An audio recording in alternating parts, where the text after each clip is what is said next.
कि शर्म महिला का गहना होता है। महिला यदि मर्यादा में रहती है तो घर स्वर्ग बन जाता है, यदि मर्यादा तोड़ती है तो घर को नरक बनने में देर नहीं लगती। दरअसल आज हम आपको एक ऐसी सच्ची कहानी सुनाने जा रहे हैं जिसमें एक महिला जो कि बेहया है, अपने पति के साथ संबंध बनाने से वो संतुष्ट नहीं होती है। उसकी काम वासना की आग इतनी ज़्यादा भड़कती है कि उसने पहले एक प्रेमी बनाया, जब उससे भी उसको संतुष्टि नहीं मिलती है तो उसने दूसरा प्रेमी भी बना लिया। और बेहया की लिमिट ये क्रॉस कर दी उसने कि वो अपने घर पर ही दोनों प्रेमियों को बारी बारी से बुलाती थी, अपने पति के साथ ही अपने प्रेमी के साथ संबंध स्थापित करती थी। इस दौरान घर में जो दो बच्चे रहते थे उनको स्कूल भेज देती थी। जब स्कूल बच्चे चले जाते थे तो कभी एक प्रेमी घर आता था और महिला दिन दहाड़े कभी पति के सामने कभी अकेले में प्रेमी के साथ काम वासना का खेल खेलती थी, कभी दूसरे प्रेमी के साथ। पति को इस बात से कोई दिक्कत नहीं थी क्योंकि पति महिला से बहुत डरता था, क्योंकि कमाऊ धमाऊ वाली काम जो महिला ही करती थी, घर का जो खर्चा है वो महिला ही चलाती थी, पति कोई काम नहीं करता था। इसलिए वो अपनी पत्नी की हर हरकत को स्वीकार कर रहा था। इससे बड़ी हरकत क्या हो सकती है कि उसी के सामने वो दूसरे मर्द से शारीरिक संबंध बनाए। कहानी कहाँ शुरू होती है और कहाँ पर खत्म होती है, आइए मामले की पड़ताल करते हैं। दरअसल मध्य प्रदेश का इंदौर शहर, इंदौर में एक जगह पड़ती है श्रद्धा सबूरी कॉलोनी। श्रद्धा सबूरी कॉलोनी में पुलिस एक डेड बॉडी बरामद करती है। जब डेड बॉडी की शिनाख्त की जाती है तो पता चला कि ये नीलेश नाम का युवक है। इसकी हत्या किसने की, क्योंकि पुलिस ने जब नीलेश के फोन का कॉल डिटेल निकाली तो सारी कहानी खुल गई।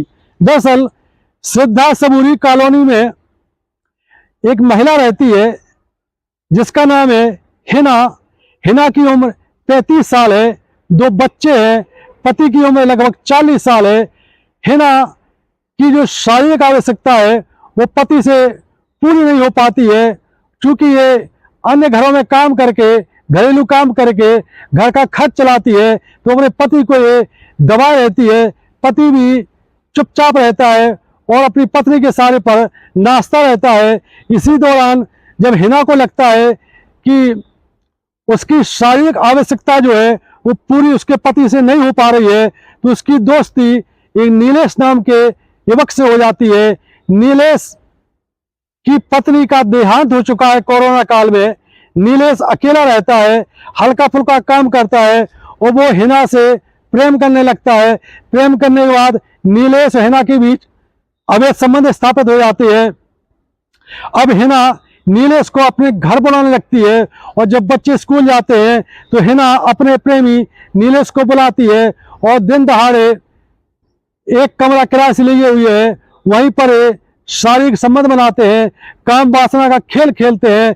कई बार तो ऐसा होता है कि हिना का पति भी आ जाता है और हिना उसी के सामने ही अपने प्रेमी के साथ संबंध स्थापित करती है।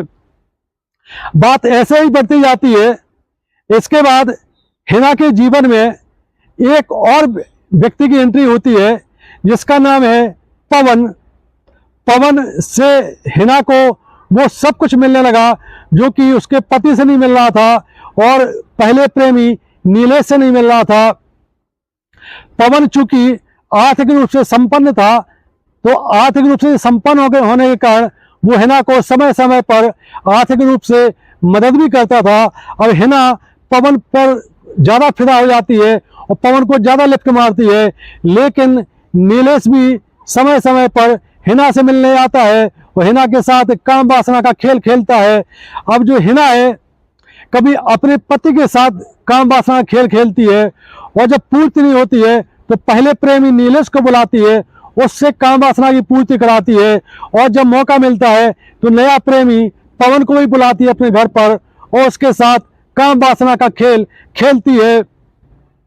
इसके बाद जब दूसरे प्रेमी पवन को इस बात की जानकारी लगती है कि इसका एक और प्रेमी है महिला का हिना का, तो वो हिना से पूछता है कि तुम्हारा पति के अलावा तुम किससे और संबंध बनवाती हो।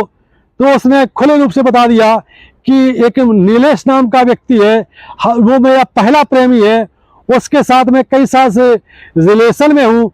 तो पवन ने उससे कहा कि उससे संबंध त्याग दो, पति तुम्हारा है तो कोई बात नहीं, पति के साथ तो संबंध बनाती रहो और मेरे साथ ही बनाती रहो, लेकिन ये नीलेश नाम का प्राणी है, इससे मिलने से मना कर दो। महिला ने पवन को बताया कि मैं भी चाहती हूँ कि नीलेश से छुटकारा मिल जाए, लेकिन चूंकि वो हमारे कुछ ऐसे आपत्तिजनक वीडियो संबंध बनाने के दौरान उसने बना लिए हैं कि उनको वायरल करने की धमकी दे करके वो हमसे शारीरिक संबंध बनाता है। हालांकि मैं नहीं चाहती हूँ कि मैं तुम्हारे अलावा और पति के अलावा मैं किसी तीसरे के साथ भी फिजिकल रिलेशन बनाऊं। ये सुनकर के पवन के दिमाग में कई प्रकार के आइडिया आते हैं। पवन ने एक दिन पहले प्रेमी नीलेश को ठीक तरीके से समझाया कि तुम उस हमारी प्रेमिका से मिलना जुलना बंद कर दो। इस पर नीलेश ने दूसरे प्रेमी पवन से कहा कि अगर वो तुम्हारी प्रेमिका है तो मेरी भी प्रेमिका है, तुम तो उसके जीवन में बाद में आए, जब उसके पति को कोई आपत्ति नहीं, उसको कोई आपत्ति नहीं, तो तुम्हें क्या आपत्ति है। ये बात पवन ने हिना शादीशुदा प्रेमिका को बताई। अब हिना और पवन इस बात के लिए प्लानिंग करने लगे कि नीलेश ऐसे नहीं मानेगा, इसको सबक सिखाना पड़ेगा। हिना ने भी कई बार नीलेश से कहा कि तुम सारे वीडियो, आपत्तिजनक फोटो और वीडियो सारे डिलीट कर दो, अब मैं तुमसे नहीं मिलना चाहती हूँ, लेकिन नीलेश धमकी दे करके मिलता था। इसके बाद हिना ने ये सारी बात अपने दूसरे प्रेमी, नए प्रेमी पवन को बताई। इसके बाद पवन ने नीलेश की जान लेने की प्लानिंग की और नीलेश को एक दिन उसने बड़े प्रेम से शराब पीने के लिए बुलाया और कहा देखो ऐसा है कि अपन एक ही थैली की चट्टे बट्टे हैं, तुम भी उससे महिला से मिलते हो और मैं भी मिलता हूँ, मुझसे भी फिजिकल रिलेशन बनाती है, तुमसे भी बनाती है, पति को कोई आपत्ति नहीं है तो तुम्हें भी कोई आपत्ति नहीं होनी चाहिए और मुझे भी कोई आपत्ति नहीं है। नीलेश इस बात को समझ जाता है और पवन के साथ शराब पार्टी में शामिल हो जाता है। इसके बाद जब शराब के दौर चलते हैं, पैक के दौर चलते हैं, तो पवन पहले से एक और दोस्त को ले आया था पार्टी में और नीलेश की गला दबा करके हत्या कर दी जाती है और डेड बॉडी मौके पर ही वहीं पर फेंक करके आ जाते हैं। आखिरकार पुलिस ने डेड बॉडी बरामद कर ली और कॉल डिटेल के आधार पर पवन को गिरफ्तार कर लिया और उसके साथी को गिरफ्तार कर लिया। हालांकि महिला जो कि हिना है, हिना के खिलाफ पुलिस को ऐसे कोई साक्ष्य नहीं मिले कि वो उसको भी गिरफ्तार करे, लेकिन हिना के खिलाफ भी पुलिस साक्ष्य जुटाने की तैयारी कर रही है। ये कहानी सुनाने का मकसद और वीडियो बनाने का मकसद यही है कि अवैध संबंधों का परिणाम बहुत घातक होता है, बहुत खौफनाक होता है। इसलिए मर्यादित जीवन जिए, अलर्ट रहें, सुरक्षित रहें, कुछ पल के चैन के लिए अपना पूरा जीवन तबाह ना करें। ये कहानी आपको कैसी लगी? यदि वीडियो पसंद आता है तो हमारा चैनल सब्सक्राइब करें। जय हिंद, जय भारत।